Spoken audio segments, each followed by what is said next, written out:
నమస్కారం కోదండరామ్ గారు. సార్, ఉద్యోగం ఉద్యమం రెండింటి నుంచి పక్కకు తప్పుకున్నారు. ఇప్పుడు ఉద్యోగం నుంచి పదవి విరమణ అది సహజంగా జరిగేదే. అది ఉద్యమం నుంచి తప్పుకోలేదు. ఉద్యమంలో ఇంకా క్రియాశీలకంగానే ఉన్నాం. అప్పుడు మేము తెలంగాణ రాష్ట్ర సాధన కోసం పోరాటం చేస్తే ఇవాళ మాత్రం మేము తెలంగాణ ప్రాంత అభివృద్ధి కోసం, ఈ రాష్ట్ర అభివృద్ధి కోసం, రాష్ట్ర అభివృద్ధి అంటే ఈ ప్రజల యొక్క సమగ్ర అభివృద్ధి కోసం పనిచేస్తున్నాం.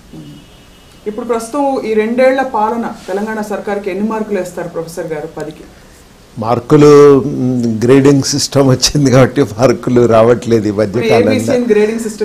గ్రేడింగ్ సిస్టంలో వాస్తవానికి నేను గ్రేడింగ్ అనే దానికంటే నేను ప్రధానంగా నేను అనుకునేది ఏమంటే, తెలంగాణ రాష్ట్రం కోసం కొట్లాడినప్పుడు మేము కేవలము సంక్షేమ పథకాలు ఒక్కదానికే ఆశించి కొట్లాడలేదు. సంక్షేమ పథకాలు అయితే ఉమ్మడి రాష్ట్రంలో కూడా కొట్లాడచ్చు. తెలంగాణ రావటం వల్ల సహజంగా కలిగిన ప్రయోజనాలు కొన్ని ఉన్నాయి. ఈ ప్రాంత బడ్జెట్ ఇక్కడి ప్రజలకే దక్కుతున్నది. సుమారు 90-95 వేల కోట్ల రూపాయల రెవెన్యూ. ఇక్కడ నీళ్లు ఇక్కడి ప్రజలకు దక్కుతున్నాయి. మేము అనుకునేది ఏమంటే ఇవి ఈ ప్రాంత ప్రజలందరి యొక్క వికాసానికి, అంటే ఏదో ఒకరిద్దరి ప్రయోజనాలు కాదు. ఈ ప్రాంతంలో ఇంతకాలం వనరులు దొరకక ప్రభుత్వం తగినంత వారికి సహాయం అందించకపోవటం వల్ల నిర్లక్ష్యానికి గురైపోయినటువంటి ప్రజల యొక్క అభ్యున్నతి తెలంగాణలో మేము కోరుకున్నాం. ఆ విషయంలో మాత్రమే ప్రభుత్వం ఇంకా దృష్టి సారించవలసిన అవసరం ఉంది. చాలా పని చేయవలసిన అవసరం ఉంది. అంటే వాళ్ళు సారించట్లేదంటే కొంత నిర్లక్ష్యం చేస్తున్నారా, లేక అంటే 2 ఏళ్ళు అయింది కాబట్టి సాధ్యం కాలేదంటారా? ఎప్పుడు అడిగినా కూడా ప్రభుత్వం తరఫున వాళ్ళు ఇప్పుడే పుట్టిన పసిపాపాయి అంటున్నారు. అది ఎంతవరకు సమంజసం అంటారు, సమర్థనీయం? అది అంటే కొత్త రాష్ట్రము, కొత్త ప్రభుత్వము, సహజంగా ఉండే ఇబ్బందులు ఉంటాయి. మేమందరం కూడా అట్లాంటి ఇబ్బందులు ఉంటాయని ఇప్పటికీ కూడా గుర్తిస్తూనే ఉన్నాం. కొంత గతంలో ఈ ప్రాంతాన్ని పరిపాలించినటువంటి అనుభవం లేకపోవటం, ఇట్లాంటి కొన్ని ఇబ్బందులు అయితే ఉన్నాయి. ఈ ఇబ్బందులు అందరం కూడా అంగీకరిస్తాం.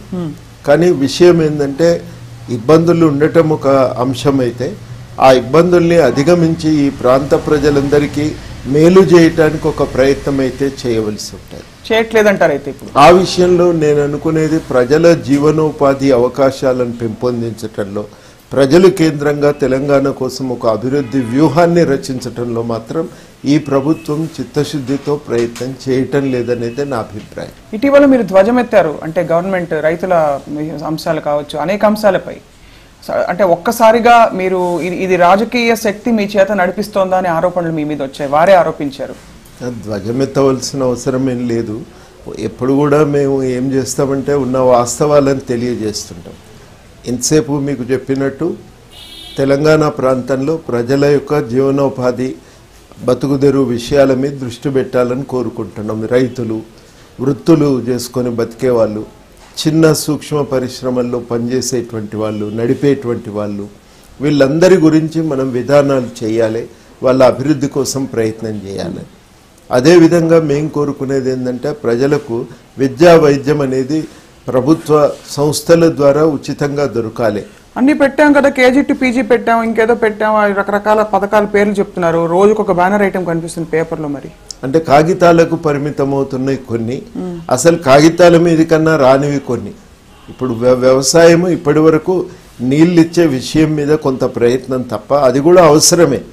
తప్పకుండా ఆ విషయంలో జరుగుతున్న పురోభివృద్ధిని తప్పకుండా మేము గుర్తిస్తున్నాం. కానీ అదొకటి చాలదు. వ్యవసాయ అభివృద్ధికి ఒక విధానం రావాలి. ఇక్కడ విస్తరణ వ్యవస్థ ఎట్లుంటుంది, ఎటువంటి పంటలను ప్రోత్సహించదలుచుకున్నాం, వ్యవసాయ విశ్వవిద్యాలయం ఏ రకమైనటువంటి ఏ దిశలో వ్యవసాయాన్ని పరిశోధనలు చేయాలి, వీటన్నింటిపైన విధానం రాలే.